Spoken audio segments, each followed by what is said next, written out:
আসসালামু আলাইকুম রহমতুল্লাহ। সম্মানিত দর্শক মন্ডলী বা বন্ধু ভাইয়েরা, বড় ভাইয়েরা যারা আছেন, আলহামদুলিল্লাহ গতকালকে ফেসবুকে একটা পোস্ট করা হয়েছিল যে আজকে আজকে 9টা 30 মিনিটে বা 9টা 20 মিনিটে আমরা ফেসবুক লাইভে যাব। দুইজন মেহমান যারা আমাদের দুর্গাপুরের কৃতি সন্তান, যারা আমাদেরই পরিচিত বড় ভাই বা আত্মীয় স্বজনদের মধ্যে কারো কারো পড়ে যাবে এরকম। তো তাদেরকে নিয়ে আজকে আমরা ফেসবুক পেজে মোহাম্মদ জহিরুল ইসলাম শামীম খান সেই পেজ থেকে লাইভে যাওয়ার কথা ছিল। তো দুঃখের বিষয় যে আমরা আমাদের সেই যে টাইমটা দেওয়া ছিল 9টা 20 সেটা পারিনি। না পারার কারণ অনেক, আমাদের ব্যক্তিগত ঝামেলায় ছিলাম বা আমাদের যেহেতু ফার্স্ট টাইম, সেহেতু আমাদের একটু কাজ করতে একটু লেট হয়ে গেছে। যাই হোক, আল্লাহ তাআলার কাছে অশেষ শুকরিয়া যে আজ আমরা যে বিষয়টি নিয়ে আলোচনা করার জন্য আসছি সেই বিষয়টা আলোচনা করার জন্য চেষ্টা করতেছি এবং আশা রাখি ইনশাআল্লাহ সেটা পারবো। তো আজকের আমাদের বিষয়টা ছিল, আমরা মহররম মাস সম্পর্কে আলোচনা করব এবং মহররম মাসের যে ঘটনাগুলো ঘটে গিয়েছে, হযরত হাসান রাদিয়াল্লাহু তাআলা আনহু, হযরত হুসাইন রাদিয়াল্লাহু তাআলা আনহু এবং আলী রাদিয়াল্লাহু তাআলা আনহু, এই বিষয়গুলা ওনাদের সম্পর্কে এবং ইয়াজিদ সম্পর্কে, মুয়াবিয়া সম্পর্কে, এই বিষয়গুলো নিয়ে আজকের আলোচনার কথা ছিল। তো আমরা চেষ্টা করব ইনশাআল্লাহ। আমাদের প্রথমে আমরা পরিচিতি যাই। আমাদের মাঝে উপস্থিত আছেন মুফতি ওয়াক্কার সাহেব। তিনি গাজীপুর একটা মাদ্রাসার দায়িত্বে আছেন নায়েবে মুহতামিম হিসেবে। এবং আমাদের সাথে আরও আছেন মুফতি জুনাইদ, আমাদের দুর্গাপুরের মাওলানা আব্দুল জলিল সাহেবের সন্তান। তিনিও বিভিন্ন মাদ্রাসায় দর্স দিয়ে থাকেন এবং এক মসজিদের ইমাম খতিব হিসেবে দায়িত্বে আছেন। আমরা সবাই চিনি আলহামদুলিল্লাহ। তো আমরা তাদের মুখ থেকে সংক্ষিপ্তভাবে তাদের পরিচিতি শুনবো ইনশাআল্লাহ। প্রথমেই মুফতি ওয়াক্কার সাহেব, আপনার কাছে আপনার ছোট্ট করে আপনার পরিচিতিটা শুনতে চাই। আলহামদুলিল্লাহ, সালাতু ওয়াসসালামু আলা রাসূলিল্লাহ ওয়া আমি মুফতি আবু ওয়াক্কাস এবং গাজীপুর ক্যান্টনমেন্ট সংলগ্ন জামিয়া খানকায়ে বাশারিয়া মাদ্রাসার মুহাদ্দিস, পাশাপাশি নায়েবে মুহতামিমের দায়িত্ব পালন করছি। জামিয়া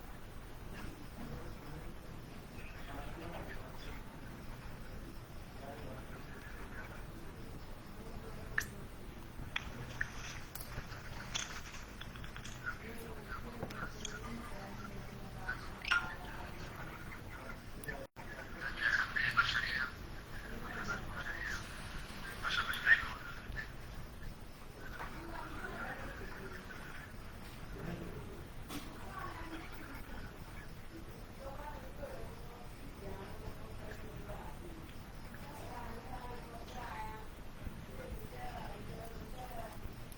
একটু দয়া করে আপনাদেরকে অনুরোধ করছি যে আপনারা যখন কথা বলবেন একটু উচ্চ সুরে কথা বললে ভালো হয়।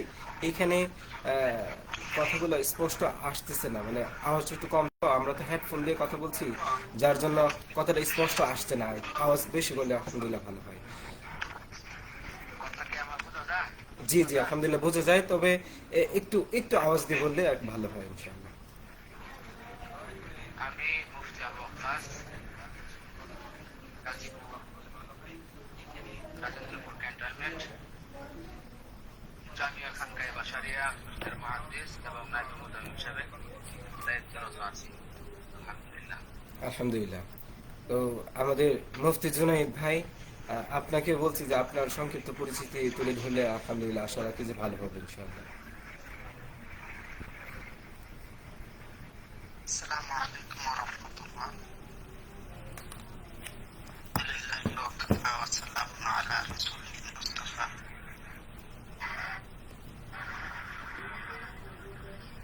প্রথমে সাধুবাদ এবং অভিনন্দন জানাই আমাদের এই লাইভের সমস্ত দর্শকবৃন্দকে।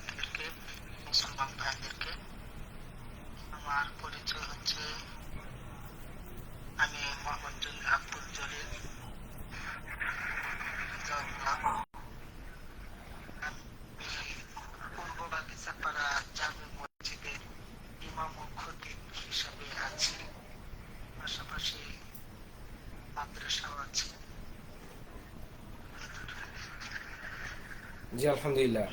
আপনাদের একজনে কমেন্ট করেছে যে কথা ক্লিয়ার হচ্ছে না, এটা একটু আগে আমি বলছি যে হুজুরকে, আকাশ সাহেবকে, এবং আবার উনি বলতেছেন যে হেডফোন খুলে বললে ভালো হতো। তা আশা রাখি ইনশাল্লাহ হেডফোন খুলে বললে মনে হয় ভালো হতো। আওয়াজটা আমাদের ইনশাল্লাহ আওয়াজ জোরে হবে। কিন্তু আজকে আমার ঠান্ডা লেগে গেছে, গলা বন্ধ হয়ে গেছে, আমার আওয়াজ মনে হয় বোঝা যাবে না। তা যাই হোক আলহামদুলিল্লাহ, আমাদের পরিচিতি আলহামদুলিল্লাহ হয়েছে। আমার ছোট্ট করে একটা পরিচিতি দিতে চাই যে আমি মোহাম্মদ জহিরুল ইসলাম শামীম খান। আমি আগারপাড়া জান্নাতুল রুশা কিন্ডার গার্ডেন ও মহিলা মাদ্রাসার পরিচালক হিসেবে দায়িত্বে আছি, যেটা আমাদের দুর্গাপুর থানায় আগারপাড়া গ্রামে অবস্থিত। তো যাই হোক আলহামদুলিল্লাহ, আমাদের মূল কথায় আমরা চলে যাই। আমি প্রথমেই আমাদের মুফতি আক্কাস সাহেব হুজুরকে বলতে চাই যে আপনাকে আমরা অনুরোধ করব, যেহেতু আজকে এটা মহররম মাস চলছে এবং আজকের দিনটাকে আশুরা হিসেবে পালন করছে অনেক মানুষ এবং আমরা সবাই মানতেছি, দেখা যাচ্ছে যে অনেকেই অনেক বিভ্রান্তিমূলক ভাবে আছে আজকের এই দিনটাকে নিয়ে। যেমন আমাকে একজন প্রশ্ন করেছিল গত পরশুদিন যে হুজুর, এই মহররম মাসে আমরা কেন এত উদযাপন করি, বা কেন আমরা এই মহররম মাসটাকে এত পালন করতে চাই, বা এই মাসটা আসলে আমরা কেন এত সুখ সুখ পালন করি, মানে দুঃখ প্রকাশ করি। তো ওনার প্রশ্নের জবাবটা আমি ওনাকে বলছিলাম যে আপনি যদি একটু কষ্ট করে আমাদের সামনে যে লাইভটা আসতেছে সেই লাইভে যদি উপস্থিত থাকেন, তাহলে ইনশাআল্লাহ আমাদের যে মেহমানরা থাকবেন ওনাদের মাধ্যমে আপনি উত্তরটা পেয়ে যাবেন। তো আমি প্রথমে এই প্রশ্নটা আমাদের মুফতি আক্কাস সাহেব হুজুর ওনাকে করতে চাই। ওনার প্রশ্নটা আমি আমার মাধ্যমে আপনাকে করতে চাই যে আমরা কেন আজকের এই দিনটাকে বা এই মহররম মাসটাকে কেন উদযাপন করি, বা কেন সুখ দিবস হিসেবে পালন করি।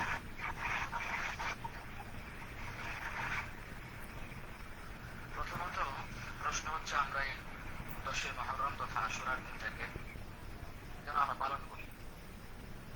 আশুরার দিনের ব্যাপারে বহু হাদিসের কিতাবে, বিশেষ করে বুখারী, মুসলিম, তিরমিজি সহ সিরাতের প্রায় অনেক কিতাবের মধ্যেই মুহররম মাসের ফজিলত সম্পর্কে আল্লাহ রাসূল সাল্লাল্লাহু আলাইহি ওয়াসাল্লাম বিভিন্ন হাদিসে আমাদেরকে মুহররম মাস সম্পর্কে অবহিত করেছেন। যেমন হাদিসের মধ্যে আসছে আল্লাহ রাসূল সাল্লাল্লাহু আলাইহি ওয়াসাল্লাম বলেন, রমজান মাসের পরে সবচাইতে দামি মাস হলো মুহররম মাস। এমনকি আল্লাহ তাআলাও বলেছেন, ইন্না ইদ্দাতাশ শুহুরি ইনদাল্লাহি 12 শাহরা মিনহা আরবা'তুন হুরুম। অর্থাৎ পৃথিবীর সৃষ্টির শুরু থেকেই মাস হলো 12টি, সেখান থেকে 4টি মাস খুবই সম্মানিত আল্লাহ তাআলার কাছে। এর মধ্যে একটা হলো মুহররম মাস।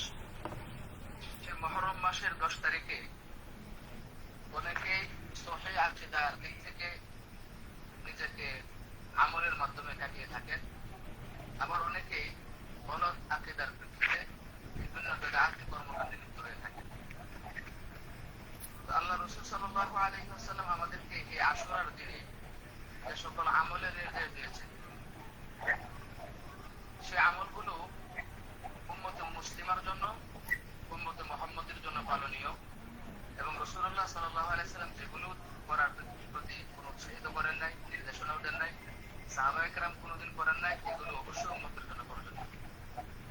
যে সকল আমল আমরা আজকের এই মুহররম মাসে আমরা করে থাকি, বা যে আমলগুলোর কারণে আশুরার দিনটি শ্রেষ্ঠ, সেটা হচ্ছে সাধারণত আশুরার দিনের ব্যাপারে আল্লাহ রাসূল সাল্লাল্লাহু আলাইহি ওয়াসাল্লাম বলেন, সুমু ইয়াওমা আশুরা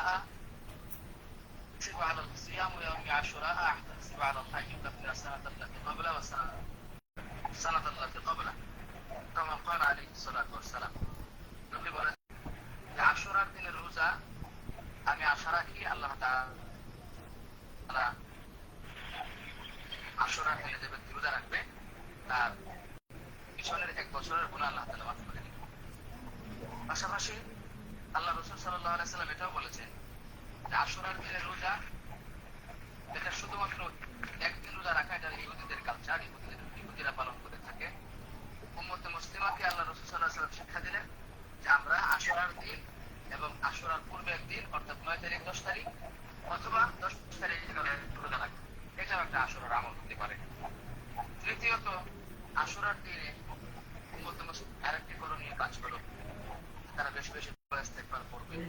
তওবা ইস্তেগফার ইস্তিগফারের মাধ্যমে আল্লাহ তাআলার কাছে গুনাহের ক্ষমা চাইবেন। জি এই সকল কয়েকটি বিষয়ের দিক থেকে আমরা আশুরার দিনটাকে বিশেষ গুরুত্ব দিয়ে থাকি, যেহেতু আল্লাহ তাআলার নির্দেশ। রাসূলুল্লাহ সাল্লাল্লাহু আলাইহি ওয়াসাল্লাম নিজেও রোজা রাখতেন এবং সাহাবায়ে কেরাম রোজা রাখতেন। তাছাড়া আরেকটি মর্মান্তিক ঘটনা এই আশুরার দিন তথা মুহররমের 10 তারিখ একটা উম্মতি মুসলিমার একটা মর্মান্তিক ঘটনা, যে হযরত হুসাইন রাদিয়াল্লাহু তাআলা আনহুকে কারবালার ময়দানে এনে শহীদ করা হয়েছে। এই হিসেবে উম্মতি মুসলিমার জন্য এই আশুরার দিনটা খুবই একটা দুঃখজনক এবং মর্মান্তিক।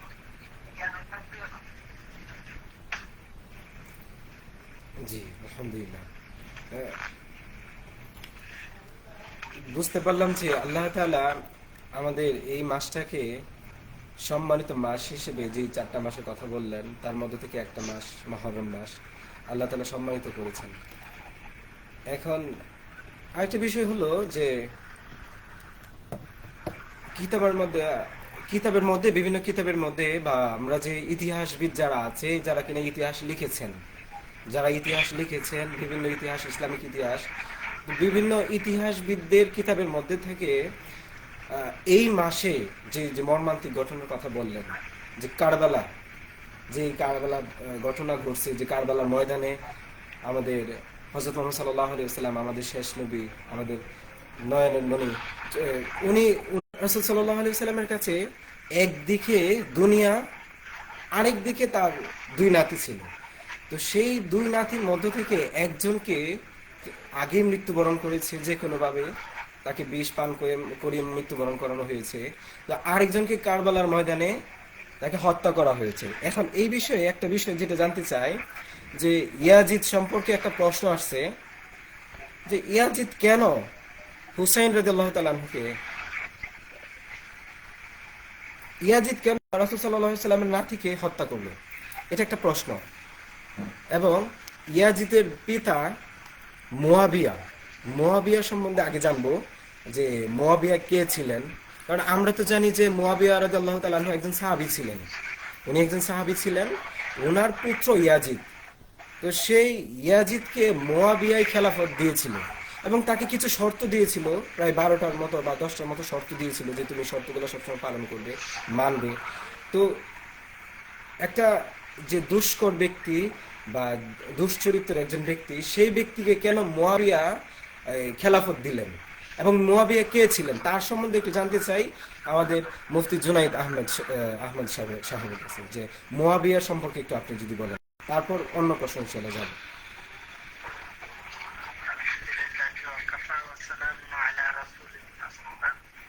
আমার কথা ক্লিয়ার হচ্ছে কিনা একটু জানালে ভালো হয়। হ্যাঁ হ্যাঁ, অবশ্যই আপনার কথা ক্লিয়ার আসছে। আলহামদুলিল্লাহ। আসলে ওই কারবালার প্রান্তর বা মুয়াবিয়া, ইয়াজিদ, হাসান হুসেন রাদিয়াল্লাহু তাআলা আনহুর যে বিষয়টা আছে, এটা যুগ যুগ ধরে এক বিশাল ইতিহাস, অনেকের মনের মধ্যে বিভ্রান্তি, আবার অনেকের যারা আহলে সুন্নাত ওয়াল জামাতের অনুসারী, তাদের মধ্যে আবার এক আদর্শ এবং নীতি নৈতিকতা রয়েছে। তো হযরত মুয়াবিয়া রাদিয়াল্লাহু তাআলা আনহুর এবং ইয়াজিদের বিষয়টা জানতে হলে প্রথমে আমাদের বুঝতে হবে যে সাহাবায়ে কেরাম কারা, তাদের ব্যাপারে আল্লাহ এবং আল্লাহ রাসূল সাল্লাল্লাহু আলাইহি ওয়াসাল্লামের হুকুম নির্দেশনা কি ছিল। তো সাহাবায়ে কেরাম হচ্ছেন যারা ঈমানের সাথে সরাসরি জনাব হযরত সাল্লাল্লাহু আলাইহি ওয়াসাল্লামকে দেখেছেন, ওনার সাহচর্য গ্রহণ করেছেন। যেমন সমস্ত সাহাবায়ে কেরাম ওনারা রাসূল সাল্লাল্লাহু আলাইহি ওয়াসাল্লামকে দেখছেন, আবু বকর, ওমর, উসমান, আলী সকলেই, এই দিক থেকে ওনারা সাহাবী। আবার হযরত উম্মে মাকতুম রাদিয়াল্লাহু তাআলা আনহু, তিনি অন্ধ ছিলেন, তিনি যদিও সরাসরি চোখের দ্বারাতে রাসূল সাল্লাল্লাহু আলাইহি ওয়াসাল্লামকে দেখেন নাই, কিন্তু রাসূল সাল্লাল্লাহু আলাইহি ওয়াসাল্লাম তাকে ঈমানের হালতে দেখেছেন। এই জন্য উম্মে মাকতুম রাদিয়াল্লাহু তাআলা আনহু সাহাবী। তো আল্লাহ রাসূল সাল্লাল্লাহু আলাইহি ওয়াসাল্লামের নির্দেশ হচ্ছে সমস্ত সাহাবীরা মাগফুর, তাদেরকে আল্লাহ তাআলা ক্ষমা করে দিয়েছেন। যদিও অতীত জীবনে কথা ক্লিয়ার হচ্ছে। হ্যাঁ হ্যাঁ, কথা ক্লিয়ার আসছে, বলেন। জি তো আমি যে কথাটা বলতেছিলাম, তো হযরত মুআবিয়া রাদিয়াল্লাহু তাআলা আনহু একজন শুধু সাহাবী ছিলেন না, বরং রাসূল সাল্লাল্লাহু আলাইহি ওয়াসাল্লামের খেলাফত প্রাপ্ত একজন সাহাবী ছিলেন। যে ইসলামী শরীয়তে ৬ জন খেলাফত প্রাপ্ত সাহাবী ছিলেন খোলাফায়ে রাশিদিনের মধ্য থেকে। তার মধ্যে প্রসিদ্ধ ছিলেন ৪ জন: হযরতে আবু বকর রাদিয়াল্লাহু তাআলা আনহু, হযরতে ওসমান রাদিয়াল্লাহু তাআলা আনহু, হযরতে ওমর রাদিয়াল্লাহু তাআলা আনহু, আলী রাদিয়াল্লাহু তাআলা আনহু। এরপরে হযরতে হাসান রাদিয়াল্লাহু তাআলা আনহু খেলাফত প্রাপ্ত হন। আবার হযরত মুআবিয়া রাদিয়াল্লাহু তাআলা আনহু খেলাফত প্রাপ্ত হন। তো হযরতে হাসান রাদিয়াল্লাহু তাআলা আনহু মক্কা মদিনার পরিচালনার দায়িত্বে ছিলেন, খেলাফত পরিচালনা করেছেন। আবার মুআবিয়া রাদিয়াল্লাহু তাআলা আনহু খেলাফত কর্মপ্রান্তে পরিচালনা করেছেন। এরপরে হযরতে হাসান রাদিয়াল্লাহু তাআলা আনহু মক্কা মদিনা সহ পুরা খেলাফতের দায়িত্ব হযরতে মুআবিয়া রাদিয়াল্লাহু তাআলা আনহুকে দিয়ে দিয়েছেন। এবং মুআবিয়া রাদিয়াল্লাহু তাআলা আনহু ছিলেন আল্লাহর রাসূল সাল্লাল্লাহু আলাইহি ওয়াসাল্লামের অন্যতম প্রসিদ্ধ প্রথম সারির একজন সাহাবী। মুআবিয়া রাদিয়াল্লাহু তাআলা আনহুর ইসলামের মধ্যে বিশাল অবদান এবং ভূমিকা আছে। আর আল্লাহ রাসূল সাল্লাল্লাহু আলাইহি ওয়াসাল্লাম নিজে বলেছেন যে কেউ যেন আমার সাহাবায়ে কেরামকে কোনো ধরনের মন্দ দোষারোপ না করে। যদি কেউ এরূপ করে তাহলে সে অভিশপ্ত। তো এই হাদিস দ্বারা ভাবে প্রমাণিত হয়, কেউ যদি সাহাবায়ে কেরামের মধ্য থেকে চায় সে তিনি হযরত মুআবিয়া রাদিয়াল্লাহু তাআলা আনহু অথবা অন্য কোনো সাহাবী হোক, ওনাদেরকে কোনো ধরনের দোষারোপ বা ব্যঙ্গ বিদ্রুপ গালিগালাজ করে, তাহলে তারা অভিশপ্ত হবে। আর আমরা এটাও জানি যে হযরত মুআবিয়া রাদিয়াল্লাহু তাআলা আনহু তিনি ছিলেন রাসূল সাল্লাল্লাহু আলাইহি ওয়াসাল্লামের সম্বন্ধী, অর্থাৎ মুআবিয়া রাদিয়াল্লাহু তাআলা আনহু ছিলেন আবু সুফিয়ান রাদিয়াল্লাহু তাআলা আনহুর ছেলে সন্তান। আর আবু সুফিয়ান রাদিয়াল্লাহু তাআলা আনহুর মেয়েকে রাসূল সাল্লাল্লাহু আলাইহি ওয়াসাল্লাম বিয়ে করেছিলেন। এই হিসাবে উনি ছেলক বা সম্বন্ধী হন। তো হযরতে মুআবিয়া রাদিয়াল্লাহু তাআলা আনহু ৬৫ লক্ষ বর্গ মাইল এলাকা পরিচালনা করেছিলেন। তো ওনার নেতৃত্ব কর্তৃত্ব এত চমৎকার ছিল যে আপনার পূর্ববর্তী ইতিহাসবিদগণ এই কথা বলতে বাধ্য হয়েছেন যে ওনার মতো এমন সুন্দর ন্যায়পরায়ণ আদর্শবান নেতৃত্ব আমরা ইতিপূর্বে কাউকে করতে দেখি নাই। সর্বোপরি কথা হচ্ছে হযরত মুআবিয়া রাদিয়াল্লাহু তাআলা আনহু হচ্ছেন আল্লাহ রাসূল সাল্লাল্লাহু আলাইহি ওয়াসাল্লামের সাহাবী। এবং আল্লাহ তাআলা নিজে বলেছেন রাদিয়াল্লাহু আনহু ওয়া রাদু আনহু। আল্লাহ তাআলা সাহাবায়ে কেরামের প্রতি সন্তুষ্ট হয়ে গেছেন এবং সাহাবায়ে কেরাম আল্লাহ তাআলার প্রতি সন্তুষ্ট হয়ে গেছেন। তো এই হিসাবে হযরত মুআবিয়া রাদিয়াল্লাহু তাআলার প্রতি আল্লাহ তাআলা সন্তুষ্ট, এতে কোনো সন্দেহ নাই।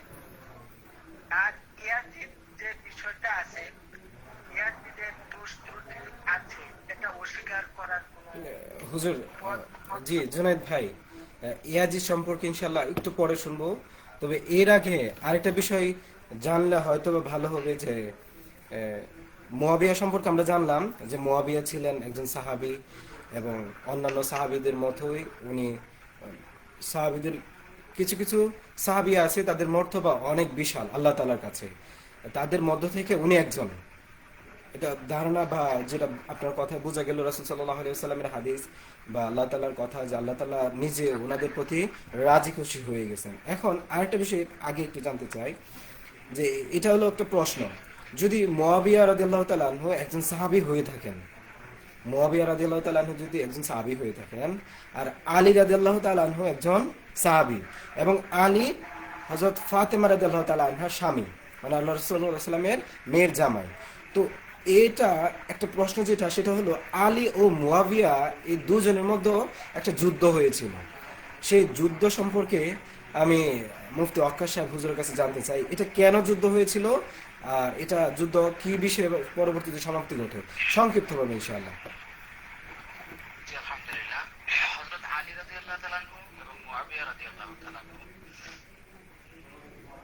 হযরত আলী রাদিয়াল্লাহু আনহু এবং হযরত মুআবিয়া রাদিয়াল্লাহু তাআলা আনহুর মধ্যে যে যুদ্ধটি সংঘটিত হয়েছিল, সেই যুদ্ধটি সিরিয়ার যুদ্ধ নামে পরিচিত, যা 657 খ্রিস্টাব্দে বর্তমান সিরিয়া রাক্কার কাছে, ফুরাত নদীর কাছেই এই যুদ্ধটি সংঘটিত হয়। তৃতীয় খলিফা হযরত উসমান রাদিয়াল্লাহু তাআলা আনহুর হত্যার বিচার এবং খেলাফতের কর্তৃত্ব নিয়ে মতবিরোধ ছিল এই যুদ্ধের মূল কারণ। যুদ্ধটির অংশগ্রহণকারী হযরত আলী রাদিয়াল্লাহু তাআলার বাহিনীতে প্রায় 80,000 থেকে 90,000 সেনাবাহিনী, সিরিয়ার গভর্নর মুআবিয়া রাদিয়াল্লাহু তাআলার পক্ষে প্রায় 1,20,000 সৈন্য নিয়ে এই বিশাল যুদ্ধ সংঘটিত হয়। তো যুদ্ধটি দীর্ঘায়িত হয়ে প্রায় 3 দিন যাবৎ একেবারে রক্তক্ষয়ী যুদ্ধ তাদের উভয় পক্ষের মধ্যে চলতেছিল। ঠিক সেই মুহূর্তে মুআবিয়া রাদিয়াল্লাহু তাআলার পক্ষের আমর ইবনে আস রাদিয়াল্লাহু তাআলা একটি কৌশল অবলম্বন করেন। তারা পবিত্র কোরআন বর্ষার মাথায় রেখে যুদ্ধবিরতির জন্য আহ্বান জানান এবং কোরআনের বিধান অনুযায়ী বিরোধ নিষ্পত্তির প্রস্তাব দেন তারা, যে আমরা কোরআনের বিধান অনুযায়ী আমরা এই বিরোধকে নিরসন করব। জি। তো বিরোধ অর্থাৎ এই সালিশ নিজ বাহিনীর একদল বিদ্রোহী কঠোর অনুসারীদের চাপে হযরত আলী রাদিয়াল্লাহু তাআলা অনিচ্ছা সত্ত্বেও যুদ্ধ বন্ধ করে এই চুক্তিতে যাইতে তিনি বাধ্য হন। আলোচনার জন্য হযরত আবু মুসা আশআরী রাদিয়াল্লাহু তাআলা আলী রাদিয়াল্লাহু তাআলার প্রতিনিধি এবং আমর ইবনে আস মুআবিয়া রাদিয়াল্লাহু তাআলার প্রতিনিধি হিসেবে এই উভয় পক্ষ থেকে দুইজন নিযুক্ত হন। তবে এই দুইজন প্রতিনিধি নিযুক্ত হয়ে সালিশি বৈঠকে কোনো চূড়ান্ত সিদ্ধান্তে তারা পৌঁছতে পারে না, তারা ব্যর্থ হয়। সালিশে ব্যর্থ হওয়ার পর মুসলিম বিশ্বের মধ্যে আরো বেশি বিভাজন এবং তীব্র আকার ধারণ করে। হযরত আলী রাদিয়াল্লাহু তাআলা এর বাহিনী থেকে একটি দল, তখন যেহেতু সালিশে তারা সেখানে সঠিক সিদ্ধান্ত পায় নাই এবং আরো বিভ্রান্তি সৃষ্টি হয়ে গেছে, তখন আলী রাদিয়াল্লাহু তাআলা এর বাহিনী থেকে একটি দল বিচ্ছিন্ন হয়ে যায়, যারা পরবর্তীতে খারেজি নামে পরিচিত হয়ে যায়। পরবর্তীতে এই খারেজিদের হাতেই 661 খ্রিস্টাব্দে হযরত আলী রাদিয়াল্লাহু তাআলা শাহাদাত। এটাই ছিল হযরত আলী রাদিয়াল্লাহু তাআলা এবং মুআবিয়া রাদিয়াল্লাহু আনহুর মাঝখানে যুদ্ধের একটি মূল কারণ। আলহামদুলিল্লাহ, আমরা জানলাম এটা এটা কেন জানা হলো। বিষয়টা হলো যে আমরা যেহেতু মুআবিয়া সম্পর্কে আলোচনা করছি, তো মুআবিয়া আল্লাহ রাসূল সাল্লাল্লাহু আলাইহি ওয়াসাল্লামের একজন সাহাবী এবং আলী রাদিয়াল্লাহু তাআলা আনহু একজন সাহাবী। তো অনেকের মাঝে বা এখন বর্তমান সময়ে অনেকে এই কথা বলে আসেন যে আমরা তো এটা দেখেছি যে ইসলামের শুরু লগ্নে বা আল্লাহ রাসূল সাল্লাল্লাহু আলাইহি ওয়াসাল্লাম যখন ছিলেন না, তখন তো আলী এবং মুআবিয়ার মধ্যে যুদ্ধ হয়ে গেছে। তো এখন আমরা সাধারণ মুসলমান যারা আছি, আমাদের মধ্যে বিভ্রান্তি হবে না, এটা আবার নতুন কি? এটা মানুষের মধ্যে একটা প্রশ্ন, বা আমার চোখেই পড়েছে, আমি আমার কানে একদম, আমাকে নিজে কয়েকজন এরকম কথা বলেছে যে শুরু লগ্নেই তো যুদ্ধ হয়েছে বা শুরু লগ্নেই তো মারামারি হয়েছে, কাটাকাটি হয়েছে, তাহলে এখন আমাদের মধ্যে হবে না, এটার কি গ্যারান্টি আছে? যার জন্য আসলে মুআবিয়া এবং এই আমাদের আলী রাদিয়াল্লাহু তাআলা সম্পর্কে আপনাদেরকে প্রশ্ন করা হবে। এখন আরেকটা বিষয় হলো যে আমরা মুআবিয়া সম্পর্কে জানলাম, এবং এটাও জানলাম যে মুয়াবিয়ারই সন্তান ইয়াজিদ, এবং ইয়াজিদের হাতেই মুয়াবিয়া খেলাফত তুলে দিয়েছেন। কিন্তু মুয়াবিয়া খেলাফত পেয়েছিলেন আলী রাদিয়াল্লাহু তাআলা আনহু মারা যাওয়ার অনেক বছর পর। আলী রাদিয়াল্লাহু তাআলা আনহুর পর কে দায়িত্ব পেয়েছিলেন খেলাফতের? হযরত আলী রাদিয়াল্লাহু তাআলার পরে জি জি জনাব সাহেব বলেন। বলেন হুজুর, আপনি বলেন বলেন মুফতি ওয়াক্কাস হুজুর বলেন। আচ্ছা, এর আগে আরেকটা প্রশ্ন করতে চাই। আমরা আমরা জানি যে চারজন খলিফা। জি। এর আগে একটু বলে আমার একটু অন্য জায়গায় যাইতে হবে, তো তো আমি সংক্ষিপ্ত ভাবে একটু আলোচনা করে শেষ করে আমি যাইতে চাইছিলাম। হুজুর, আমি যে আপনি যে প্রশ্নটা করছেন অথবা অনেকের প্রশ্ন যে হযরতে মুআবিয়া রাদিয়াল্লাহু তাআলা আনহুর ছেলে ইয়াজিদ, তো ইয়াজিদের যে কিছু কর্মকাণ্ড আছে যেগুলো নিয়ে মানুষ প্রশ্ন তুলে হযরতে মুআবিয়া রাদিয়াল্লাহু তাআলা আনহুর উপরে, এর একটা সহজ উত্তর এবং কিছু বিষয় আমি তুলে ধরতে চাই। যে আসলে সমস্ত সাহাবায়ে কেরাম যারা আহলে সুন্নাত এবং আহলে সুন্নাহ ওয়াল জামাতের অনুসারী, আমাদের আকীদা বিশ্বাস হলো যে সমস্ত সাহাবায়ে কেরামের মর্যাদা পৃথিবীর সমস্ত ওলিয়া আউলিয়াদের চাইতে বহু গুণ উপরে। অর্থাৎ পৃথিবীর সমস্ত ওলিয়া আউলিয়া যারা আছে তাদেরকে যদি একদিকে রাখেন আর একজন সাহাবীকে অন্যদিকে রাখেন, আকাশ পাতাল ব্যবধান। তো এই হযরতে মুআবিয়া রাদিয়াল্লাহু তাআলা আনহু সমস্ত ওলিয়া আউলিয়া সমস্ত বুজুর্গ ব্যক্তিদের ঊর্ধ্বে, এতে কোনো সন্দেহ নাই। ওনার মর্যাদার সাথে সাধারণ মানুষদের মর্যাদার কোনো তুলনায় হইতে পারে না। এই জায়গায় ওনাকে কোনরূপ দোষারোপ করা, গালিগালাজ করা তো অনেক দূরের বিষয়। বিশেষ করে কারবালার ইতিহাস সম্পর্কে মীর মোশাররফ হোসেন বর্তমান বাংলাদেশে একটা ব্যাপক পরিমাণে আপনার বিভ্রান্তি এবং কৌতূহলের সৃষ্টি করে। মীর মোশাররফ হোসেন বিষাদ সিন্ধু একটা উপন্যাস লিখেছেন। তো উপন্যাস আর ইতিহাস কিন্তু দুইটার মধ্যে অনেক পার্থক্য আছে। জি। উপন্যাস গল্প কাহিনী দিয়ে নির্মিত আর ইতিহাস বাস্তব প্রেক্ষাপটে নির্মিত। তো মীর মোশাররফ হোসেন যিনি এই বিষাদ সিন্ধু উপন্যাসটি লিখেছেন, ওই জায়গায় মুআবিয়া রাদিয়াল্লাহু তাআলা আনহুকে দোষারোপ করে ওনাকে অনেক ধরনের আপনার গালিগালাজের মতো এমন অবস্থার সৃষ্টি হয়েছে। আমাদের জানতে হবে যে শিয়া সম্প্রদায়, আগে এই বিষয়টা ক্লিয়ার করতে হবে। শিয়া সম্প্রদায় আমরা নাম শুনছি, এর অনেক ঐতিহাসিক ইনশাআল্লাহ অন্যদিন আলোচনা করবো। শিয়া কারা, কোথায় থেকে উদ্ভব হয়েছে। এখানে যেহেতু কারবালার ইতিহাস নিয়ে যেহেতু মানুষের মধ্যে অনেক দ্বিধাদ্বন্দ্ব এবং ওই যে কিতাবের কথা বললেন এখান থেকে অনেকে বিভ্রান্ত হয়, এই জন্য আমার মনে হয় আমাদের আলোচনার মধ্যে কারবালারও সংক্ষিপ্ত কিছু হ্যাঁ হ্যাঁ, জি।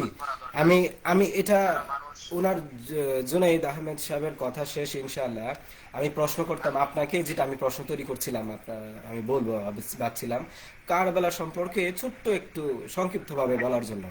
এবং আরেকটা বিষয় প্লিজ, আরেকটা বিষয় বলতে চাই যে আমাদের আমাদের ইতিহাস মুফতি ওয়াক্কাস হুজুর বিস্তারিত আলোচনা করবেন ইনশাআল্লাহ। আমরা সবাই জি জি, আমি একটু বলি জুনাইদ সাহেব, আমি একটু বলি যে আমাদের আলোচনা অনেক লম্বা আলোচনা ছিল এবং ছিল 9:20 থেকে আমরা শুরু করব, কিন্তু এশা নামাজ আমাদের পড়তে 9:20 বেজে যায়। লম্বা আলোচনা করার জন্য অন্য একটা জি জি, আমি সেটাই বলতেছি যে আমাদের 9:20 কথা বলার শুরু কথা ছিল। আমরা বিভিন্ন ঝামেলার কারণে বা সেটআপ ঠিক করার কারণে সবকিছু মিলে হজবরল অবস্থা আমরা সেটা করতে পারিনি। দুঃখ প্রকাশ করছি যারা কিনা অডিয়েন্স আছেন, যারা কিনা আজকে আমাদের লাইভটা দেখছেন বা আমরা যারা আছি। তো এই বিষয়টা নিয়ে ইনশাল্লাহ আমি আমি মনে করি আপনারা যদি পরামর্শ মোতাবেক সাপোর্ট করেন যে এটা নিয়ে কারবালার সম্পর্ক নিয়ে এবং কারবালার আশপাশ আরো যে যে আলোচনাগুলো আছে এবং উপন্যাস বর্তমান সময়ে বিভিন্ন আমরা নাটকে দেখতেছি বা উপন্যাসে দেখতেছি বা অনেক জ্ঞানী গুণী ব্যক্তিরা বিভিন্নভাবে এটা নিয়ে সমালোচনা করতেছে বিভ্রান্তি ছড়াচ্ছে এই সব কিছু নিয়ে আশা রাখি যে মানে আমি আমি বলতেছি আর কি যে আগামী সপ্তাহে মানে আগামী শুক্রবার যেহেতু আমরা প্রত্যেকজনে ব্যস্ত থাকি আগামী শুক্রবার যদি আমরা একটা নির্দিষ্ট সময় করে নিই দুপুরে পর নয়তো বা রাত্রি করলাম 9:30 থেকে বা 10টা থেকে আপনারা যে টাইমটা দেন সেটা পরবর্তীতে অডিয়েন্সকে জানিয়ে দেওয়া হবে সে আলোচনা করলে কেমন হয়? ইনশাআল্লাহ খুবই দরকার। আমরা প্রয়োজনে ওই দিন আগে থেকে আমরা সময় বের করে নিব। আজকে যেহেতু হঠাৎই জানানো, এই কারণে সময় বের করাটা মুশকিল হয়ে গেছে। জি জি তো আমরা পরবর্তী সময় একটা নির্ধারণ করে রাত্রে হোক বা দিনের বেলায় হোক আমরা ইনশাআল্লাহ চেষ্টা করব এই বিষয়গুলো নিয়ে যতগুলো বিভ্রান্তিমূলক বই পুস্তকের মাধ্যমে উম্মতকে বিভ্রান্ত করা হচ্ছে বা রাতের দিকে অগ্রসর করা হচ্ছে যে সব বিষয়ে আমরা খোলাসা করবো ইনশাআল্লাহ বিস্তারিত ভাবে। আজকে আমরা সংক্ষিপ্ত ভাবে শুধুমাত্র এতটুকু জেনে নিই যে কারবালার ইতিহাস এটা হলো মুসলমানের জন্য ন্যায় এবং সর্বোচ্চ আত্মত্যাগের একটা ইতিহাস এবং খুবই দুঃখজনক এবং হৃদয় বিদারক একটা ইতিহাস। এমন কোন মুসলমান নেই যার অন্তরে এই কারবালার ইতিহাস থেকে রক্তকরণ হয় না। যাদের দিনে ন্যূনতম নবী প্রেম সাহাবী প্রেম আছে তারাও এই কারবালার ইতিহাস থেকে সর্বোচ্চ আত্মত্যাগের একটি শিক্ষা গ্রহণ করে থাকে। যাই হোক, এই হৃদয় বিদারক এই ঘটনাটি হিজরতের 61 হিজরি 10ই মুহররম আজকের এই দিনে তথা 680 খ্রিস্টাব্দে ইরাকের ফুরাত নদীর তীরে কারবালা নামক প্রান্তরে উমাইয়া খলিফা ইয়াজিদ বাহিনীর হাতে রাসূল আরবি সাল্লাল্লাহু আলাইহি ওয়াসাল্লামের নাতি ও মিত্র হযরত ইমাম হুসাইন রাদিয়াল্লাহু তাআলা আনহু এবং তার পরিবারের সদস্যরা অত্যন্ত নির্মম ভাবে কারবালার ময়দানে শাহাদাত বরণ করেন। উমাইয়ার শাসক মুয়াবিয়া এর মৃত্যুর পর তার ছেলে ইয়াজিদকে খলিফা হিসেবে ক্ষমতা গ্রহণ করে।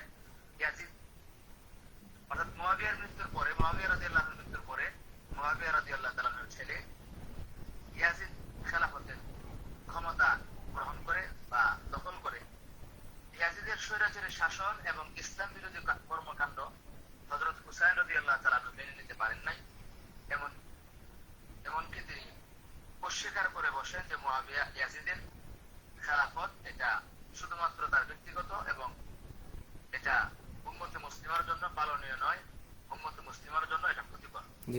তিনি ইয়াজিদের আনুগত্যের বায়াত তথা শপথ গ্রহণ না করে মদিনা থেকে তিনি মক্কা হয়ে কুফর উদ্দেশ্যে রওনা হয়ে যান। তো কারবালার ময়দানে ওই ইয়াজিদ বাহিনী অবরোধ সৃষ্টি করে এবং কুফাবাসীরা তাকে সমর্থন দেওয়ার প্রতিশ্রুতি দিয়ে চিঠি পাঠালেও শেষ পর্যন্ত ইয়াজিদের বিশাল বাহিনী তাকে কারবালার প্রান্তরে অবরোধ করে ফেলল। সেখানে হযরত হুসাইন রাদিয়াল্লাহু তাআলা এবং তার পরিবারের জন্য পানি বন্ধ করে দেওয়া হয়। ইমাম হুসাইন রাদিয়াল্লাহু তাআলা এর ৭২ জন সঙ্গী এবং পরিবারের উপর ফুরাত নদীর পানি ৭ দিন পর্যন্ত সম্পূর্ণ বন্ধ রাখা হয়। জি, চূড়ান্ত আত্মত্যাগ এর মাধ্যমে মুহররমের 10 তারিখ ইয়াজিদের প্রায় ৩০,০০০ সৈন্যের সুসজ্জিত সৈন্যের সঙ্গে ইমাম হুসাইন রাদিয়াল্লাহু তাআলা ক্ষুদ্র দলের যুদ্ধ শুরু হয়। হযরত হুসাইন রাদিয়াল্লাহু তাআলা এখনো চাইলে সন্ধি করতে পারতেন, এখানে চাইলে ইয়াজিদের কথা মেনে নিতে পারতেন, কারণ যেহেতু হুসাইন রাদিয়াল্লাহু তাআলার সাথে বাহিনী একেবারে কম ছিল, যেহেতু তিনি চুক্তিতে এসেছিলেন বা যেহেতু মদিনা থেকে তিনি নিশ্চিন্তে রওনা হয়েছেন, এই জন্য ওনার সাথে তেমন কোনো বাহিনী ছিল না। তিনি হুসাইন রাদিয়াল্লাহু তাআলা এই সামান্য সৈন্য নিয়ে ৩০,০০০ সৈন্যের মোকাবেলায় যুদ্ধের জন্য তিনি প্রস্তুত হয়ে গেলেন। পিপাসার্ত থাকতেন তিনি, তার সঙ্গীরা বিরোধীদের সাথে তারা লড়াই করে যান। তো লড়াই করতে করতে এক পর্যায়ে ইমাম হুসাইন রাদিয়াল্লাহু তাআলা এবং তার পরিবারের সদস্য এবং সঙ্গীরা একে একে সকলে শাহাদাত বরণ করেন। পরিশেষে আসরের নামাজের পর নিজে একাই লড়াই করতে গিয়ে হযরত হুসাইন রাদিয়াল্লাহু তাআলা সেখানে শহীদ হয়ে যান। এই চরম এবং করুণ ইতিহাস আত্মত্যাগের মাধ্যমে এই ইসলামের মূল আদর্শ এবং সত্যকে সমুন্নত রেখেছেন। মুসলমান কখনো বাতিলের সামনে একা হলেও কখনো মাথা নত করতে পারে না।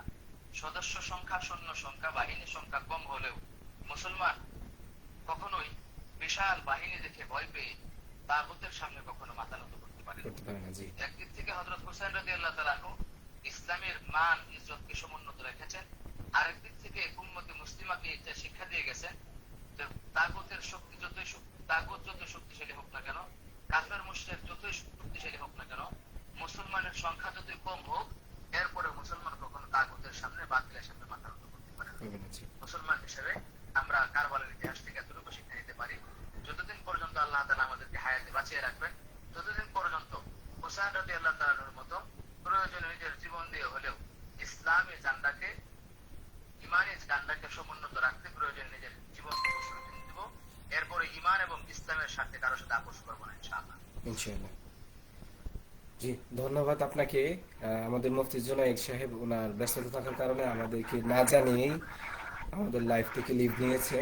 সমস্যা নেই, যাই হোক, আমাদের তো একটা সিদ্ধান্ত হয়েছে যে আগামী জুমাবার মানে শুক্রবার আমরা এই নিয়ে আরো বিস্তারিত আলোচনা করব, এবং যদি আরো আমাদের অডিয়েন্স যারা আছে, শ্রোতা দর্শক যারা আছে, তারা যে যে প্রশ্নগুলো করবে বা আপনার কাছে বা আমাদের কাছে যারা কিনা ব্যক্তিগতভাবে প্রশ্ন করেছে ইতিমধ্যে, এই সব নিয়ে ইনশাআল্লাহ আগামী শুক্রবার যে কোনো এক টাইমে সেটা অবশ্যই জানিয়ে দেওয়া হবে পূর্ব টাইমে যে কখন আমরা আলোচনা করব। শেষ করার আগে আমি আরেকটু ছোট্ট করে আরেকটা বিষয় স্পষ্ট করতে চাই। জি, আমাদের লাইফটা আজকে সংক্ষিপ্ত। সেটা হচ্ছে এই মুহররমের এই আশুরা নিয়ে বিভিন্ন আলেম ওলামা এবং ঐতিহাসিকদের দৃষ্টিতে যেহেতু ইয়াজিদ এবং হুসাইন রাদিয়াল্লাহু তাআলার মাঝে এই কারবালার হৃদয় বিদারক ঘটনা সংঘটিত হয়েছে, এই ব্যাপারে ইয়াজিদের মূল্যায়ন সম্পর্কে এবং হযরত হুসাইন রাদিয়াল্লাহু তাআলা সম্পর্কে কিছু উলামায়ে কেরামের দৃষ্টিভঙ্গি রয়েছে। আমি এই দৃষ্টিভঙ্গি সম্পর্কে সংক্ষিপ্ত কয়েকটি কথা বলি, আমিও ইনশাআল্লাহ বিদায় নেব আপনাদের। জি, অবশ্যই। জি, ধন্যবাদ। তো ইসলামের ইতিহাসে উমাইয়া খলিফা ইয়াজিদ বিন মুয়াবিয়ার মূল্যায়ন একটি অত্যন্ত বিতর্কিত এবং সংবেদনশীল বিষয়। ইসলামের ইতিহাসে ইয়াজিদের বিষয়টা ছিল একেবারেই বিতর্কিত এবং এমন বেদনাদায়ক যা উম্মতে মুসলিমা কোনোদিনই করতে পারবে না। আলেম উলামা এবং ঐতিহাসিকদের মতে তার চরিত্র এবং শাসনকাল নিয়ে প্রধানত দুইটি দৃষ্টিভঙ্গি আমি আলোচনা করব। অনেক লম্বা আলোচনা আছে, দুটি দৃষ্টিভঙ্গি আলোচনা এখন করবো ইনশাআল্লাহ। এক নম্বর দৃষ্টিভঙ্গি হচ্ছে কঠোর সমালোচক যারা এবং ঐতিহাসিকদের দৃষ্টিভঙ্গি প্রেক্ষিতে যারা সর্বসম্মত বিরোধিতা, অধিকাংশ প্রখ্যাত ঐতিহাসিক এবং আহলে সুন্নাত ওয়াল জামাতের বড় একটি অংশ ইয়াজিদকে একজন জালেম, ফাসিক এবং মুসলিম উম্মার পক্ষ নষ্টের সবচেয়ে বড় ক্ষতিকর শাসক হিসেবে তারা বিবেচনা করে থাকেন। এটা আহলে সুন্নাত ওয়াল জামাতের একটা বড় অংশ এবং ঐতিহাসিকদের দৃষ্টিভঙ্গি, এবং যারা ইতিহাস এবং ইয়াজিদের ব্যাপারে খুব কঠোর, তাদের দৃষ্টিভঙ্গি হলো সে ফাসিক এবং উম্মতে মুসলিমার ঐক্য নষ্টের একজন প্রধান খলনায়ক হলো ইয়াজিদ। কারবালা, তার শাসন আমলে কারবালার প্রান্তরে রাসূল আরবি সাল্লাল্লাহু আলাইহি সাল্লামের একজন আদরের নাতি ইমাম হুসাইন রাদিয়াল্লাহু তাআলা আনহুকে নির্মমভাবে শহীদ করা এবং তার পরিবারকে বন্দী করা, এবং হাররার যুদ্ধ, মক্কা আক্রমণ, মদিনায় হাররা নামক যুদ্ধে তার বাহিনী ব্যাপক হত্যাযজ্ঞ চালায় এবং মক্কা অবরোধ করে কাবা শরীফ পর্যন্ত তারা অগ্নিসংযোগ ঘটায়। যে দুঃসাহস কোনোদিন কাফের মুশরিকরাও দেখাতে সাহস পাইতো না, ভয় পাইতো, এটা ইয়াজিদের মতো ব্যক্তির মাধ্যমে কাবা ঘরের মধ্যেও অগ্নি সংযোগের নির্মম ঘটনা সে ঘটিয়েছে। এজন্য যারা যে সকল উলামায়ে কেরাম ইয়াজিদের ব্যাপারে খুব কঠোর, তারা বলে যে ইয়াজিদের মতো এরকম নির্মম হত্যাযজ্ঞ পালনকারী ব্যক্তি দ্বিতীয় কেউ ছিল বলে জানা নাই। দ্বিতীয়ত, ইমাম তাফতাজানী রাহমাতুল্লাহ আলাইহি সহ অনেক মুহাদ্দিস ইয়াজিদের উপরে অভিশাপও পর্যন্ত দিয়েছেন। তারা বলেন ইয়াজিদের উপরে অভিশাপ করা বৈধ এবং তাকে ফাসিক বলাটাও বৈধ। ঐতিহাসিক আল জাহিজ এবং বিশিষ্ট চিন্তাবিদ ডক্টর তোহা হুসাইন তার শাসনামলের চরম বিরোধিতা করেছেন। দ্বিতীয়ত, মধ্যমপন্থী যে সকল উলামায়ে কেরাম আছেন, অর্থাৎ যারা বলেন খায়রুল উমুরি আওসাতুহা, অর্থাৎ কিছু উমাইয়ার সমর্থক দৃষ্টিভঙ্গি অর্থাৎ সহনশীল মূল্যায়ন করে থাকেন, সেটা হলো আহলুস সুন্নাহ ওয়াল জামাতের আরেক দল আলেম এবং ঐতিহাসিক, বিশেষ করে শেখুল ইসলাম ইবনে তাইমিয়া রাহমাতুল্লাহি আলাইহি। কেউ কেউ মনে করেন ইতিহাস পর্যালোচনায় তার ব্যক্তিগত অপরাধের চেয়ে রাজনৈতিক সিদ্ধান্তের উপর বেশি জোর দেওয়ার কারণে এই সকল ঘটনা সংঘটিত হয়েছে। তো ইয়াজিদ সর্বশেষ এ কথাটা বলা যায়, ইয়াজিদ সে ছিল ইসলামের ইতিহাসে একজন বিতর্কিত এবং জালেম, ফাসেক এবং উম্মত মুসলিমের ঐক্য বিনষ্টের কারণ। বর্তমানেও যারা ইয়াজিদের অনুসারী কিছু আছে, যারা মুসলমানদের মধ্যে বিভেদ সৃষ্টি করতে চায়, মুসলমানদের ঐক্য নষ্ট করতে চায়, মুসলমানদের মধ্যে ফাসাদ সৃষ্টি করতে চায়, এই জন্য উলামায়ে কেরাম সর্বসময় ইয়াজিদের অনুসরণ যেন না করে কেউ, এবং ইয়াজিদের মতো যেন উম্মতে মুসলিমার মধ্যে বিভাজন কেউ সৃষ্টি না করে, এজন্য সর্বসময় হযরত উলামায়ে কেরাম উম্মতে মুসলিমাকে সতর্ক করে আসছেন এবং ঐক্যবদ্ধ থাকার আহ্বান জানাচ্ছেন। তা আমিও আজকের এই ছোট্ট লাইভ থেকে যারা আমাদের এই লাইভে যুক্ত আছেন এবং পরবর্তীতে আমাদের লাইভ যারা দেখবেন, সকলের কাছে উদাত্ত আহ্বান থাকবে যে আমরা এমন কোনো কাজ, এমন কোনো কথা, এমন কোনো কর্মে আমরা লিপ্ত হব না যে কথা কাজে উম্মতে মুসলিমার মধ্যে বিভাজন সৃষ্টি হয়। আল্লাহ তাআলা আমাদের সকলকেই উম্মতে মুসলিমা ভাই ভাই হয়ে একই অঙ্গের মতো মৃত্যু পর্যন্ত উম্মতে মুসলিমা হিসেবে একত্রিত থাকার তৌফিক দান করেন সকলে, বলি আমিন। আমিন। আপনাকে অসংখ্য অসংখ্য জাযাকাল্লাহ। আল্লাহ তাআলা আপনাকে সুস্থ রাখুক সামনের দিন পর্যন্ত এবং দীর্ঘ হায়াত দান করুক, যেন আমাদের অডিয়েন্স যারা আছে বা দর্শক যারা আছে এবং আমাদের ভাই বোন আত্মীয় স্বজন যারা আছে, আমাদের সর্বোপরি সবার জন্য যেন আপনার মাধ্যমে বা আমাদের এই কাজের মাধ্যমে কিছু উপকার আসে ইনশাআল্লাহ, এবং আমরা যেন এই নসিহতগুলো শুনে বা এই ইতিহাসগুলো জেনে আমরা যেন পরিবর্তন হতে পারি, সেই আশা ব্যক্ত করেই আজকের এই ছোট লাইভটি শেষ করছি ইনশাআল্লাহ। তো দোয়ার দরখাস্ত যারা দেখছেন অবশ্যই তারা ভিডিওটি শেয়ার করে দিবেন, আর আপনাদের মাঝে যদি কোনো প্রশ্ন থাকে ইনশাআল্লাহ আমাদেরকে প্রশ্ন করতে পারেন, আমরা ইনশাআল্লাহ আগামী সপ্তাহে আপনাদের সেই প্রশ্নগুলো উত্তর দেব ইনশাআল্লাহ। ধন্যবাদ, জাযাকাল্লাহ। কোনো প্রশ্ন থাকলে আমাদের জহিরুল ইসলাম শামীম খান ভাইয়ের পেজে আপনারা মেসেজ করতে পারেন, ওনার আইডিতেও মেসেজ করতে পারেন, হোয়াটসঅ্যাপেও মেসেজ করতে পারেন। জি, মেসেজ করে ওনাকে প্রশ্নগুলো জানিয়ে রাখবেন, আমরা পরবর্তী লাইভে ইনশাআল্লাহ আপনাদের প্রশ্ন জবাব দেওয়ার চেষ্টা করবো। জি, জি, ঠিক আছে ইনশাআল্লাহ। আসসালামু আলাইকুম ওয়া রাহমাতুল্লাহ। আসসালামু আলাইকুম।